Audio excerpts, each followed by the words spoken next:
evolution is like a deck of cards. Normally, a species has a full deck, or, in scientific terms, genetic diversity.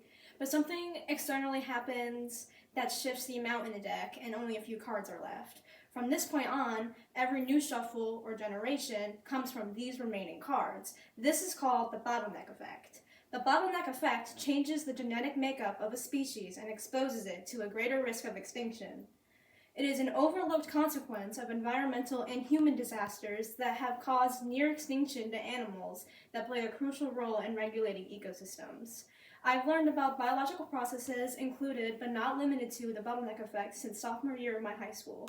I am currently taking classes that are actively helping me understand what this is, why this is important, and strategies to mitigate it. I will explain what the bottleneck effect is, how the bottleneck effect impacts a species, and why it's important to study them. Let's begin by explaining beyond playing cards what the bottleneck effect is. To understand how we get to a bottleneck, there's a couple of steps that must happen for a bottleneck to occur. Let's say a small species of animals decides to migrate from a main group of species. According to a December 20, 2023 article in Biogenetic Science, only a fraction of differing characteristics from the large population is found in this small species. Since the new, smaller population is only some of the entire population it was once from, as they reproduce and grow, the differing characteristics, or genetic diversity, starts to decline. Therefore, these smaller populations are at greater risks of having their genes, or alleles, change through random events.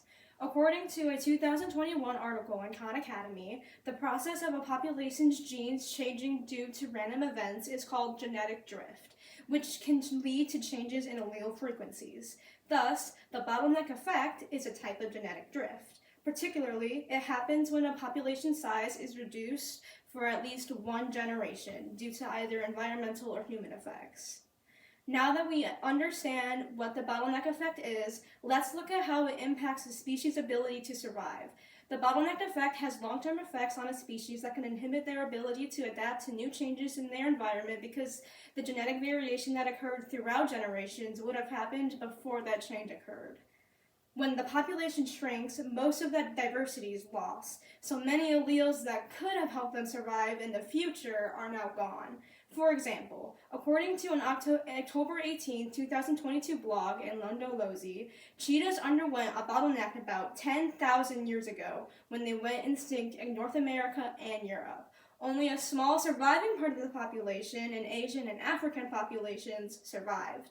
Since the remaining population alive could only reproduce with each other, a massive amount of inbreeding occurred and reduced the amount of different characteristics in the species. This means that when a population goes through a bottleneck, it changes the gene pool. With fewer genetic options, it's harder to adapt to changes in the environment like diseases, new predators, or climate change. For example, as a consequence of cheetahs inbreeding so often, their gene pool is so small that the rate of reproduction has lowered, and with fewer offspring, the population can neither grow nor adapt to new changes. Understanding these effects leads to the bigger question of why does this matter to science and conservation? It is important to study bottleneck effects because it helps scientists understand how a species evolves, survives, or go extinct after a population loses some of it, and how to help the species get through this loss. The bottleneck effect allows scientists to measure how genetic diversity affects a species, how random events can reshape a species' gene pool, and identify signs of extinction. By understanding the causes and consequences, conservation efforts can be more effective in maintaining genetic diversity. A February 6, 2025 article network from the California Learning Research goes over different conservation strategies including, but not limited to, genetic rescue, the act of introducing individuals from distinct populations, individuals from habitat preservation, and translocation to a new environment with the species. These strategies are how cheetahs were able to make a comeback from extinction. Let's review the key takeaways from what I've said. We've explored the bottleneck effect, how it begins with a sudden population reduction, and how that event changes the gene pool of a species. We looked over different conservation strategies and how studying it helps scientists protect biodiversity.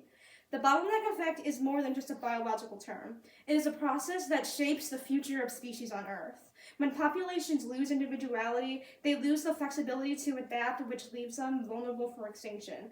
Understanding these patterns helps scientists take action through conservation strategies to help save them. Just like a deck of cards with only a few left to play, every species that experiences a bottleneck is working with limited chances. How we protect and rebuild those chances will determine whether species continue to shuffle into the future or fold from the deck.